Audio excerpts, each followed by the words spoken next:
Hi, SFG Meat Boy here with the Support or Feed Nami guide.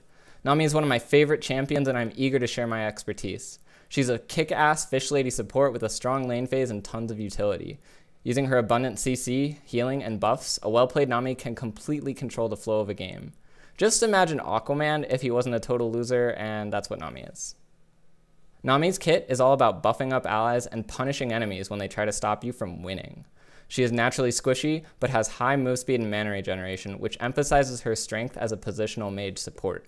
She has some AP scaling, but most of all she needs mana regeneration, cooldown reduction, and strong activatable items like Mikhail's Crucible and Twin Shadows to be the best awesome fish lady she can be. Nami's passive, Surging Tides, grants bonus move speed to allied units hit by her spells, including herself. This is core to Nami's gameplay. As we explore the rest of her kit, I will talk about how to use this. Nami's Q, Aqua Prison, is her signature move, and you probably know of this as the bubble. Aqua Prison is a skill shot which, after a delay for travel time, stuns and damages enemies in a small area of effect around the targeted location. The travel time is always the same, regardless of distance traveled, and if Aqua Prison hits allies, it applies Surging Tides. Aqua Prison is what gives Nami such powerful zoning. It is very hard to land successfully, especially when you first start playing Nami, but it is extremely powerful if it hits. Once you master this ability, it is usually best to hold on to it and force your opponent to respect its power, punishing them if they don't. It can be used aggressively, especially in combination with other crowd control, but missing it leaves you extremely vulnerable. The true fish masters know exactly how to use the bubble and can predict the movement of their enemies to land it with precision. Since you want to use Aqua Prison sparingly, you should max it last. Nami's W ability, Ebb and Flow, is her bread and butter in lane. It is a champion targeted ability that heals allies and damages enemies. It can bounce twice within a medium range, going from allies to enemies and vice versa, but not from one ally or one enemy to another. When it hits an ally, it applies Surging Tides. This is Nami's most powerful laning tool, as it allows her to win almost any trade in a 2v2 lane if used properly. Usually it is best to target an ally first to maximize the healing bounces and wear your opponent down with superior sustain, but if you want to maximize the damage bounces, especially if your opponent is not trading back, you can target an enemy first. It is important to note that the cost of this ability is extremely high and it is not mana efficient without bounces. You should always try to get bounces unless you desperately need a heal and cannot get close enough to bounce it. Because it is your ticket to winning lane, you should usually max this first. Nami loves water fights, so she carries water guns with her at all times. With Nami's E ability, Tidecaller's Blessing, Nami and her allies can soak the other team. Tidecaller's Blessing is an ally-targeted ability that grants a 3-charge on-hit attack buff. When the affected champion attacks, it adds a slow and magic damage to the attack and consumes a single charge.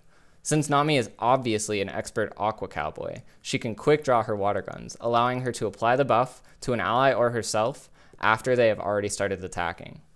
This allows you to surprise enemies and show off how awesome at being a fish you are. If the charges from Tidecaller's Blessing are not used within 6 seconds, the buff expires. Not only is Tidecaller's Blessing powerful for the attack buff, it is also the best way for Nami to apply her passive to allies, as it has a low mana cost and a short cooldown. Usually, you should max Tidecaller's Blessing second, but if you have an especially strong lane matchup and you are able to use basic attacks to poke without retaliation, then you can max this first and make your opponents pay for bringing knives to a water gun fight. With her R ability, Tidal Wave, Nami makes a massive tsunami, even if there is no water nearby, which basically proves that she is better than the moon. Tidal Wave is a very wide, very slow-moving skill shot that travels from Nami to its max range, briefly knocking enemies hit by it airborne and then slowing them significantly. It applies Surging Tides to all allies it travels through. It is easy to dodge if enemies have time to react to it, and it sucks when you bother to make a gigantic wall of water and nobody even drowns. So it is often best used at short or medium range, although it can work from long range if your enemies do not see you cast it. It can be used offensively or defensively, but since it is your best disengage tool, you should avoid using it to attack unless you are sure it will win the fight. One of Nami's best combos is to chain Tidal Wave and Aqua Prison, with the CC from the ultimate making it easier to land the bubble or vice versa. You can often land powerful multi-target stuns this way, which will easily turn the tide of a fight. Now that you know what you can do when you are an awesome fish lady, let's talk about runes and masteries so that you can optimize for maximum fishiness. For masteries, you should go 0, 9, 21. The utility tree allows her to roam and scale effectively into the late game, while the power of her kit provides enough strength in lane that she does not need the combat stats from the offense and defense trees. For runes, it is usually best to use hybrid penetration marks, armor seals, magic resistance glyphs, and ability power quintessences. If you're against a lane bully marksman like Caitlyn, Draven, or Graves, you can use armor quintessences and health seals instead to make it less difficult to trade with them. If you have mana problems, you can put in a few mana regeneration glyphs, as having high magic resistance is usually not important until later in the game. For your starting item, you have a choice between Spell Thief's Edge and Ancient Coin. Usually Spell Thief's Edge is best because it generates more gold than a coin and increases your damage output for trading in lane. However, if your team is lacking mobility and Tidal Wave will not be enough to compensate for it, you can start with Ancient Coin to rush a Talisman of Ascension. I like to buy 1 or 2 mana potions since Nami already has good sustain with Ebb and Flow. With the rest of my gold, I buy health potions and sometimes a ward if I don't need much sustain. Like most support champions, Nami does not need very many items to be effective. As long as you have boots, a Chalice of Harmony for mana regeneration, and a Sightstone for wards, your itemization choices are flexible and you can build situationally.